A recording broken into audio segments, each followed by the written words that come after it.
What's going on, cronies? Cat Burglar back with you. Happy Monday. Guys, like I said yesterday, I was going to get into the July recap. Um, Obviously, no WNBA today, so no games to really go into. But I wanted to do this each month, so I'm going to recap the month. Guys, this spreadsheet is in my profile. It's on Twitter or X or whatever you want to call it. It's basically everywhere. Um, I was only keeping track at first to my lock and loads, but now I'm keeping track of everything.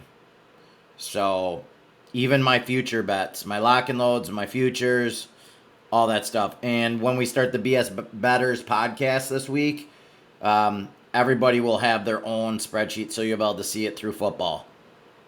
So whether it's the Hitman, Cash Money, Sal the Prognosticator, whoever it is, they'll have their own tab. All right, so let's go into this.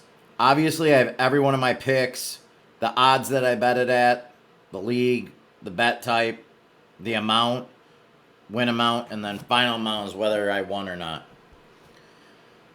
So let's just take a recap at the record. Let's just go in, and all you guys can go in here and sort however you want. So let's just go July all.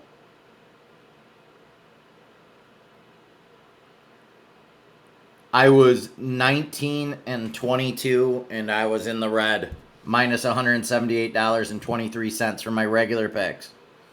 Okay, I had one lock and load that I put $1,000 on. I lost that. I only had one of those in July.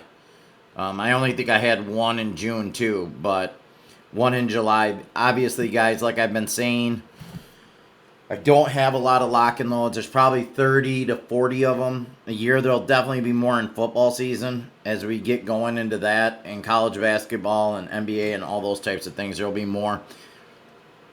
There's just not a lot of lock and load opportunities right now when you're only betting one sport. So, anyways, guys. So, basically, my win rate, which doesn't really matter totally, but was 46%. 54% basically lose rate or loss rate. And every month you'll be able to see kind of what my amount was. And you can sort by any of this. So basically, let's go WNBA and let's go props. Let's see how I did on that. So props wasn't too bad. Obviously, still in the red. The whole month was in the red, but props isn't where I lost most of my money. Spread wasn't too bad. Money line was really bad, right? So betting big favorites and losing is what I noticed cost me quite a bit. There was a lot of dogs that were big dogs that I kind of took on the money line, and basically that ended up costing me quite a bit.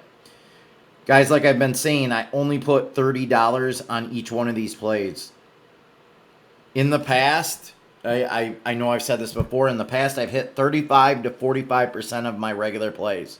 My lock and loads hit 70 to probably 80%, somewhere between 65 and 80%. I know that's a little bit of a gap, but it's probably somewhere right in there.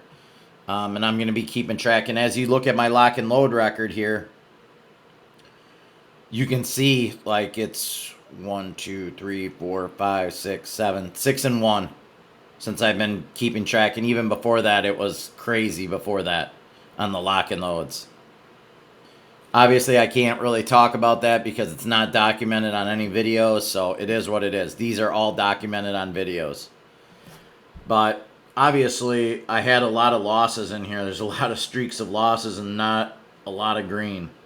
So, and I've been kind of chasing, not really chasing losses, but trying to get back into the green the whole month. I started off so poorly, especially when you lose a lock and load and you only have one of them and it's $1,000.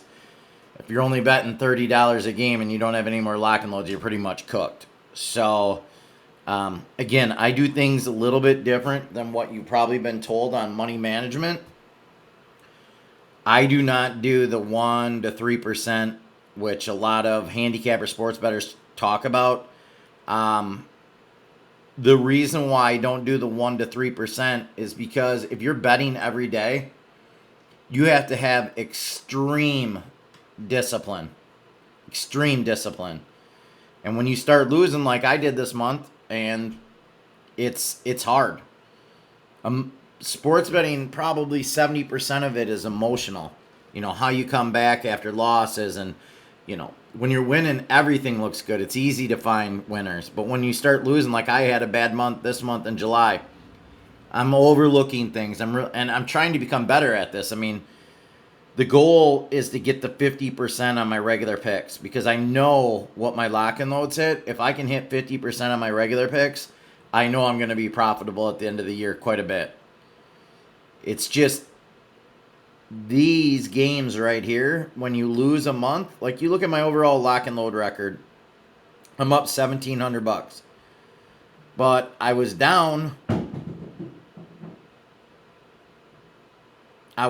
61 bucks, or yeah, well, let's go into all here.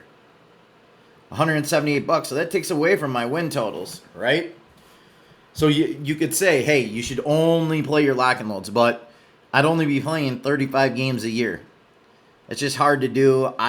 This is entertainment. I like getting down on games, watching games, trying to get better at this as well. But I will tell you, it is extremely difficult emotionally to handle losing, and that's the hardest thing to do. But you got to just stick to it and stick to your plan. And I'm sticking to my plan. I know when I have these big games. The problem is, as we go back to the lock and load, there was one in July 1st. There was none in June. So basically from April to now, there's been 7. So if you extract it out, obviously there's only one sport going on that I play. I don't play baseball, or MLB. So basically, I only have one sport, and right now I'm just not seeing it very well. So I'm not gonna go out on a limb here and throw some nukes at some lock and loads, right? I'm just not gonna do it. So, and then I added one other tab. Obviously, a lot of these have not been graded yet. These are future bets that I put in. I have quite a few of them, probably like 20, 25. My goal, again, is to track everything. And once I get about a year down the road, to kind of see, like, okay, is futures really profitable for me? Or am I just wasting my money? It's nice. These have some pretty big payouts. Like, I really like, what is it? Brewers to win the World Series. This is an MLB one. Obviously, I don't do MLB, but I'm in Wisconsin, so I'm close to this, and this has a big payout.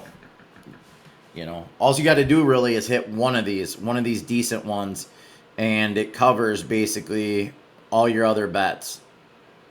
So, again, I'm going to wait and see at the end of the year, and then go through this and say, okay, you need a lot of data to know, like, hey, is props your thing? Do I need to be looking more at props? Do I need to be looking more at spreads? Do I need to be looking more at props only in the WNBA and less on spreads? Right? And even a year sometimes might not be enough time to look, but it'll start giving you, after a year of going through all these seasons, it'll start giving you more of an indication of what you're good at, what you're not good at, and all those types of things. So part of becoming a sports bettor is not guessing. It's starting to know what you're good at and what you're not. That's why I don't do MLB. I don't really get into it. I don't bet it. NBA, I bet the playoffs. The regular season's a crapshoot. I mean, games go up by 20, and then you end up losing them. It's just really, really difficult. It's such a long season. So, will I bet the NBA during the regular season? Yes. But it'll be very spotty, and it won't be every day, that's for sure. College basketball, I do very good at. I'll be betting college basketball every day. But, again, I'll be going through this more and more. And I'll be recapping every month so you guys can see how good I'm doing or how shitty I'm doing. Like I said, in July was a really bad month. When you put it all together, lock and load was down 1,000, and what was I down again? 178. So I lost about $1,200. Okay, I'm up overall, and had I been keeping track of my regular selections overall, I know I was up with even my regular picks. But the proof is in the pudding. So now I'm tracking everything. All right, guys, I'm not going to go too much more into this. This was my first recap, so I was going to go into this a little bit more, but I'll try to make these videos much, much shorter as we get into other months. And it'll be interesting, too, with football starting, college football, NFL, preseason, all that kind of stuff. So, all right, guys, I'll be back with another video, WNBA video tomorrow.